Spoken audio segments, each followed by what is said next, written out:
The magic broom. Phillipippa's work becomes easy when she gets a new broom. Phillipippa was the kitchen maid in King Caraway's palace. She washed the royal dishes, peeled the royal potatoes, and swept the red-tiled floor of the royal kitchen. She did many other things besides these, but it would take far too long to write them all down here. One morning the cook sent her to the market to buy a new broom. That old one is a perfect disgrace to the royal household. You must have a new one at once, she said crossly. Yes, ma'am, replied Phillipippa. I'll go at once. She always said ma'am when speaking to the cook, as it helped to keep her in a good temper. Phillipippa was very tactful. It didn't take her very long to get to the marketplace. She tried several stalls, but couldn't buy a broom anywhere. They had all sold out. Phillipippa stood in the middle of the market square and debated what to do. She dared not go back to the royal palace without a broom. It was very awkward indeed. Just at that moment, along came a peddler, and under his arm was the most beautiful broom Phillipippa had ever set eyes upon. Oh, what a lovely broom! She exclaimed. Please, is it for sale? Yes, said the peddler. He didn't tell her that he had picked it up from the road that very morning. Phillipippa bought the broom and hurried back to the royal palace as fast as she could go. My word! What a time you've been, said the cook. Indeed, ma'am,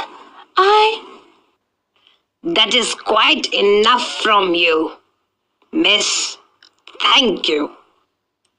And don't stand there staring either.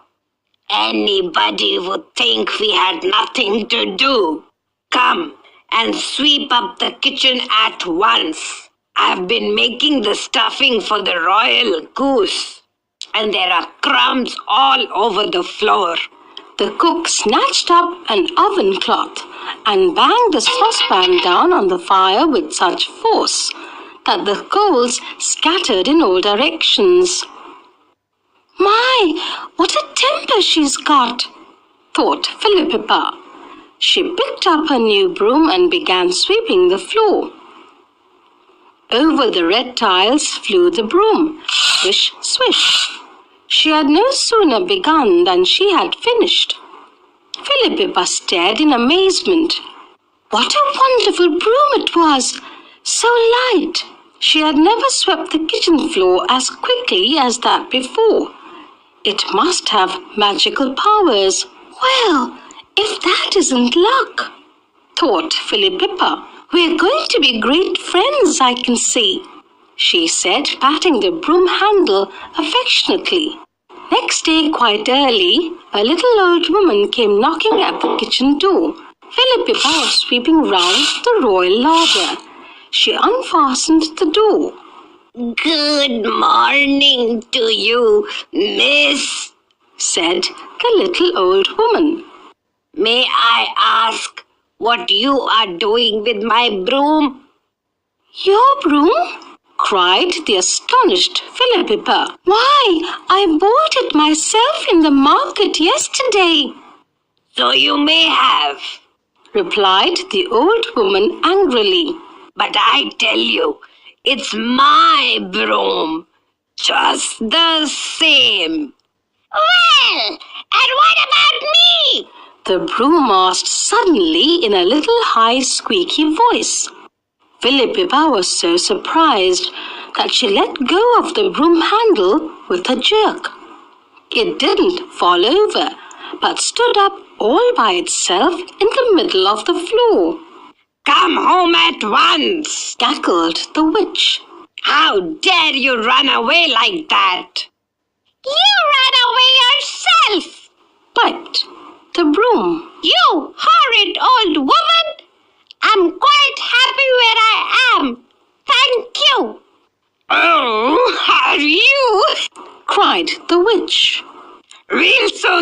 see who is the master here. Oh, shall we indeed? retorted the broom, and it shook all over with rage. Go away at once, It squeaked. or I'll sweep you out. I don't think you should do that, said Phillipippa, beginning to feel quite alarmed. However, no sooner had she spoken than the broom began sweeping as hard as it could go. Out of the royal kitchen it swept the old woman and across the courtyard, so that she had to pick up her long dress and run. Swish, swish, swish. Over the bridge ran the witch, with the broom close at her heels.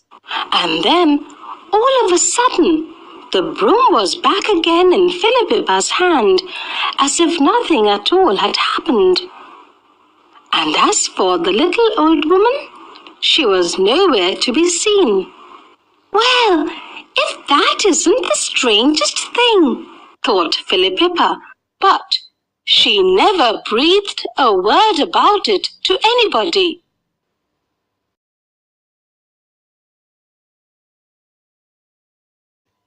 Asking questions. When I ask my mum what's for tea, she smiles and says, wait and see. When I ask my dad what things he's done, he smiles and says, in a minute, son. When I ask my gran if I can watch TV, I'll think about it, she says to me. When I ask my gramps about the good old days, now you're asking, he smiles and says. If I answer the questions my teacher asks me with in a minute or wait and see, I know just what the result would be.